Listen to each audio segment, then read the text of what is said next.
Islamic government کو اس لیے دیا ہے کہ انہیں ان کے عقائد پر، ان کے مذہبی اور ان کی ملی اور ان کی شرعی طریقے پر آزادی سے چھوڑ دیا جائے. وہ ٹیکس دیتے ہیں اور ٹیکس کے عوض ان کے مذہب کی آزادی اور مذہب پر عمل درآمد کی آزادی اور اپنی شریعت اور ملت پر آزادانہ عمل کرنے کی آزادی، جو اپنا ریلیجن پریکٹس کرنے کی فریڈم ہے، اس کی حفاظت اس ٹیکس کے بدلے ان کا حق ہے. تو آپ تو خلفائے راشدین کی پیروی کرنے والے ہیں، نئی راہ نکالنے والے تو نہیں ہیں.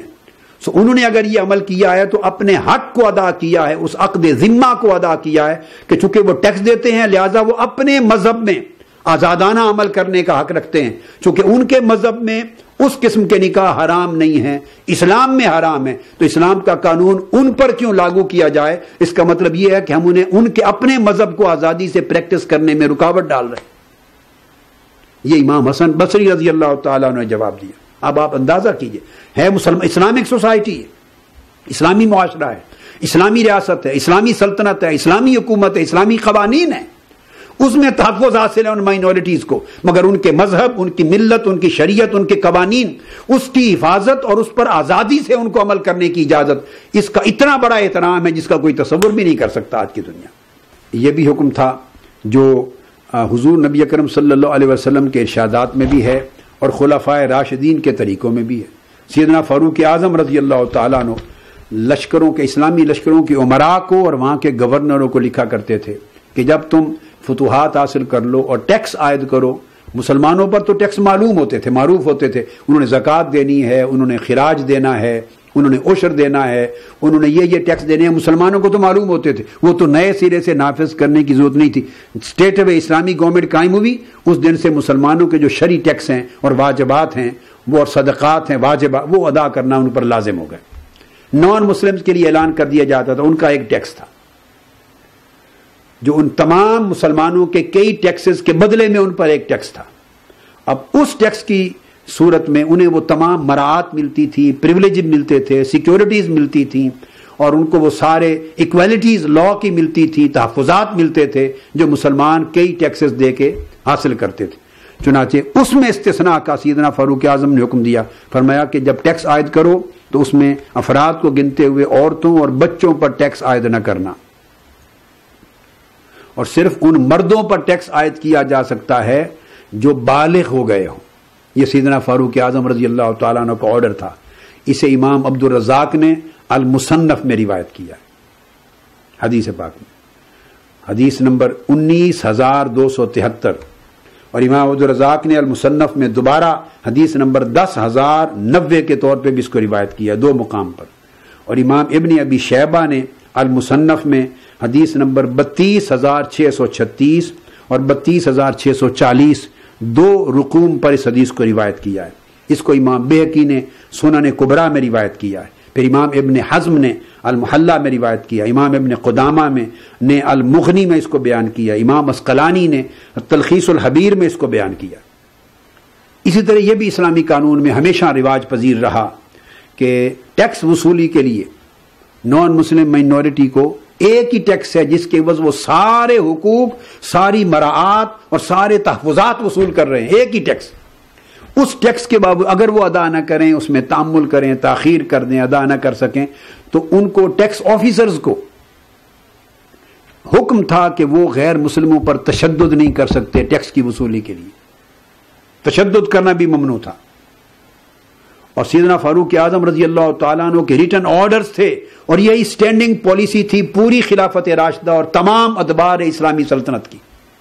آپ نے فرمایا کہ جتنا مال دینا ان کی طاقت میں ہو اس قدر ٹیکس ان پہ لگایا جائے، اور جو مال یا جس قدر ادائیگی ان کی قوت اور طاقت اور وسائل سے باہر ہو ان کو اس قدر ٹیکس لگانے پر مکلف نہ کیا جائے. یعنی ٹیکس مقرر کرنے، اماؤنٹ آف ٹیکس مقرر کرنے میں بھی ان کی استطاعت، ان کے مالی وسائل اور ان کے حالات کو، فیملی ممبرز کتنے ہیں، انکم کتنی ہے، اس کو دیکھا جاتا تھا. تو کیس ٹو کیس ٹیکس کی اس کا اماؤنٹ کم کر دیا جاتا تھا. کسی شخص پر، غیر مسلم مائنورٹی میں سے کسی پر ٹیکس اتنا عائد نہیں کیا جا سکتا تھا جو اس کی طاقت اور وسائل سے باہر ہو کہ اس کی ادائیگی میں اسے تکلیف اٹھانی پڑے، مشقت اٹھانی پڑے.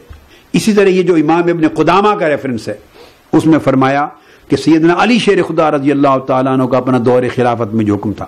آپ نے فرمایا کہ ٹیکس لینے کے لیے اگر ان کے پاس وسائل نہیں اور وہ نہیں دے سکتا، خبردار ان کی املاک کو آپ ضبط نہیں کر سکتے، ان کی پراپرٹیز کو اور ان کی املاک اور اشیاء کو آپ فروخت نہیں کر سکتے، نیلام نہیں کر سکتے، حتیٰ کہ ٹیکس کی وصولی میں ان کی سواری، ان کا گدھا، ان کا گھوڑا،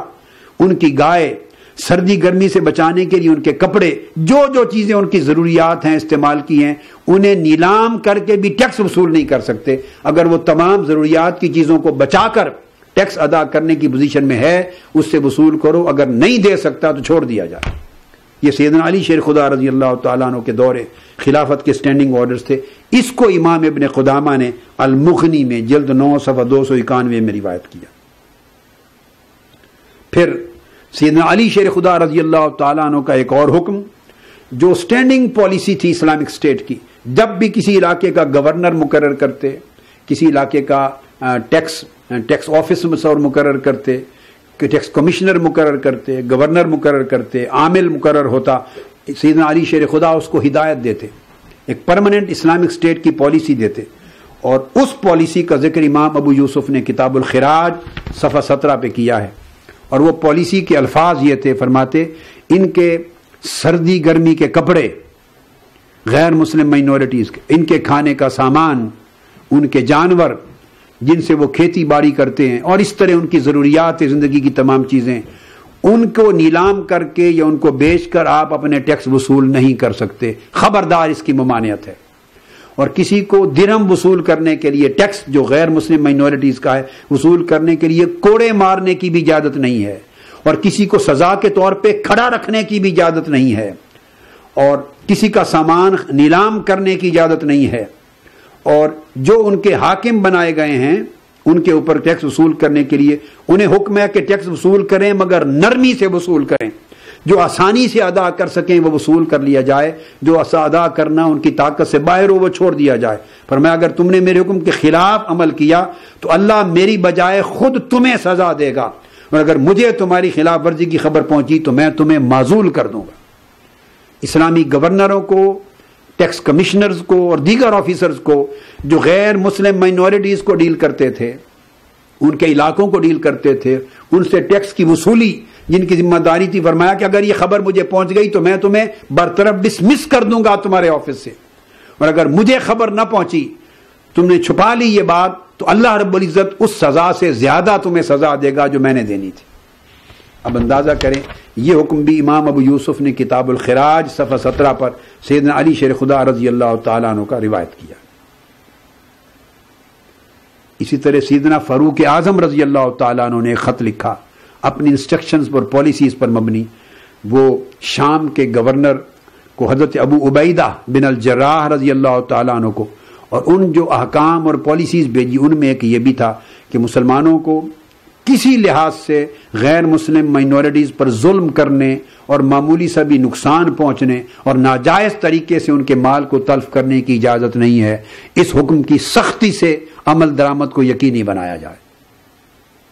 نہ ان کے مال کو تلف کرنے کی اجازت ہے، کوئی معمولی گزند اور نقصان بھی نہیں پہنچا سکتے، ان پر ظلم بھی نہیں کر سکتے۔ آپ اندازہ کریں کہ کوئی تصور آج کے دور میں، چونکہ اسلام کی تعلیمات لوگوں کو نہیں پہنچی، مطالعہ نہیں ہے،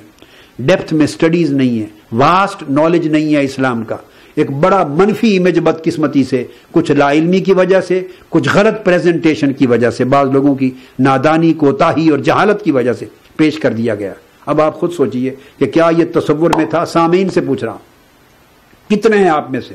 جن کے تصور میں اسلام کی اتنی وسیع دامانی ہے،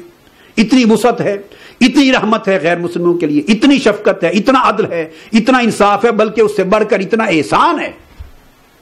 جو اسلام نے اپنی پوری رعایا کے ساتھ بشمول تمام غیر مسلموں کی روا رکھا ہے۔ یہ اسلام کا تصور رحمت و شفقت ہے، اور پیغمبر اسلام صلی اللہ تعالی علیہ وآلہ وسلم کی رحمت عامہ اور رافت عامہ ہے جو ساری کائنات اور ساری مخلوقات کو محیط ہے۔ آج کی گفتگو یہاں پہ ختم کرتے ہیں، اور یہ موضوع انشاءاللہ تعالی اگلی نشست میں بھی جاری رہے گا۔ وما علینا الا البلاغ۔ شیخ الاسلام ڈاکٹر محمد طاہر القادری کے آفیشیل یوٹیوب چینل کو سبسکرائب کریں اور بیل آئیکن کلک کریں۔